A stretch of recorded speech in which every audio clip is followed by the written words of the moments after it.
X और Y में एक ऐसा संबंध ज्ञात कीजिए कि बिंदु एक्स कॉमा वाई बिंदुओं 3,6 और -3,4 से समदूरस्थ हो। तो कह रहा है एक्स कॉमा वाई की बिंदु 3,6 और -3,4 से जो दूरी है वो समान है। तो हम दो बिंदुओं के बीच की दूरी का सूत्र का प्रयोग करेंगे। उसकी इससे इस बिंदु की दूरी और इससे इस बिंदु की दूरी कैसी बराबर कर देंगे तो हमारा संबंध निकल आएगा। तो आइए हल करते इस सवाल को।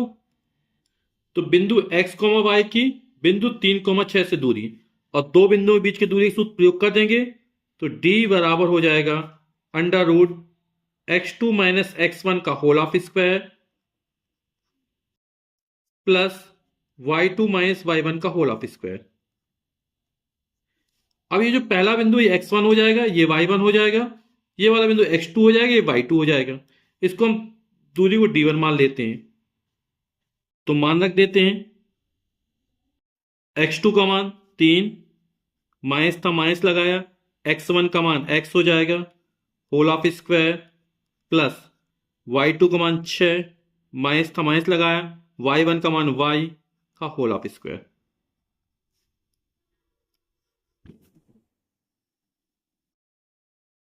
a माइनस बी का होल स्क्वायर यानी a स्क्वायर या 3 का स्क्वायर 9 प्लस बी स्क्वायर यानी x का square x square minus 2ab।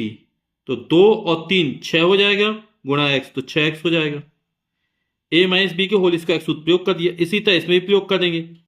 तो a स्क्वायर 6 का वर्ग 36 प्लस बी स्क्वायर यानी y का वर्ग y स्क्वायर हो जाएगा माइनस 2ab। 2 गुणा 6 12 और y अंडरवुड नहीं हटाते हैं क्योंकि दोनों को बराबर करेंगे तो वर्ग करें अंडरवुड हट जाएगा दोनों में। तो d1 का मान हमारा ये निकल आया। ठीक है, अब इसी तरह बिंदु x, y की -3,4 से दूरी निकाल लेते हैं। इसको d2 मान लेते हैं। तो d2 बराबर हो जाएगा फिर वही under root x2 minus x1 का होल ऑफ स्क्वायर। यहां पर हम फिर वही मान लेंगे, ये हो जाएगा x1, ये हो जाएगा y1, ये हो जाएगा x2, ये हो जाएगा y2। तो मान रखते हैं डायरेक्ट x2 यानी -3, फिर माइनस लगाया x1 का मान x का whole of square plus y2 का मान 4, फिर माइनस लगाया y1 का मान y का होल ऑफ स्क्वायर। अब इसमें माइनस चिन्ह कॉमन निकाल लेंगे और वर्ग लगा तो माइनस का वर्ग प्लस हो जाएगा, तो हो जाएगा 3 प्लस x का होल ऑफ स्क्वायर। ठीक है, या इसको -3 का वर्ग कितना होगा 9, इस तरह भी हल कर सकते, माइनस एक्स का वर्ग प्लस एक्स स्क्वायर, फिर आएगा 2ab।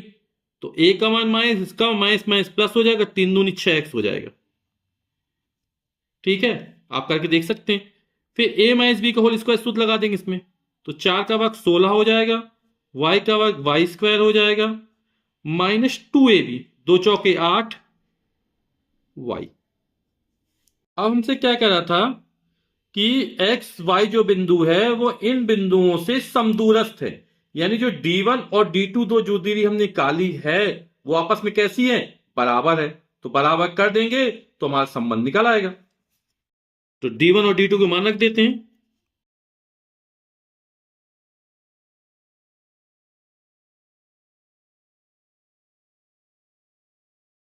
दोनों पक्षों का वर्ग करने पर तो अंडरवुड क्या हट जाएगा, तो आ जाएगा 9 plus X square minus 6x plus 36 plus Y square minus 12y बराबर 9 plus X square plus 6x plus 16 plus Y square minus 8y। अब देखिए यहां पर आप लोग ध्यान से देखिएगा, ये 9 है प्लस का, ये प्लस का 9 है, जब पक्षांतर करें 9 से 9 घट जाएगा। यहां प्लस का एक्स स्क्वायर है और ये भी प्लस का एक्स, ये भी घट जाएगा। प्लस का वाई स्क्वायर है, ये प्लस का वाई, ये भी घट जाएगा। ठीक, माइनस का 6x प्लस 6x इस तरफ लाएंगे तो माइनस 6x हो जाएगा, माइनस का 12y माइनस 8y इस तरफ है तो प्लस का 8y हो जाएगा। ये प्लस का 36 और प्लस का 16 इस तरफ तो माइनस का 16 हो जाएगा बराबर 0। -6x ये हो जाएगा -12x, -12y प्लस 8y जोड़ेंगे तो बचेगा -4y, 36 में 16 जाएगा तो बचेगा 20 बराबर 0। अब सब में 4 कॉमन है और माइनस चिन्ह कॉमन निकालेंगे, -4 से भाग कर देते पूरे में, तो माइनस से जब भाग करें चिन्ह बदल जाएंगे। तो 4 तिया 12, -4 से भाग करने पर तो 4 तिया 12 ये हो जाएगा 3x, 4 एकम 4 ये हो जाएगा प्लस का y, 4 पंचे 20 ये हो जाएगा -5 बराबर 0। पूरे में -4 से क्या कर दिया गया, भाग कर दिया गया। तो 3x प्लस वाई -5 बराबर 0, यही हमारा एक्स वाई में संबंध निकल आएगा। तो यही हमारा आंसर हो जाएगा।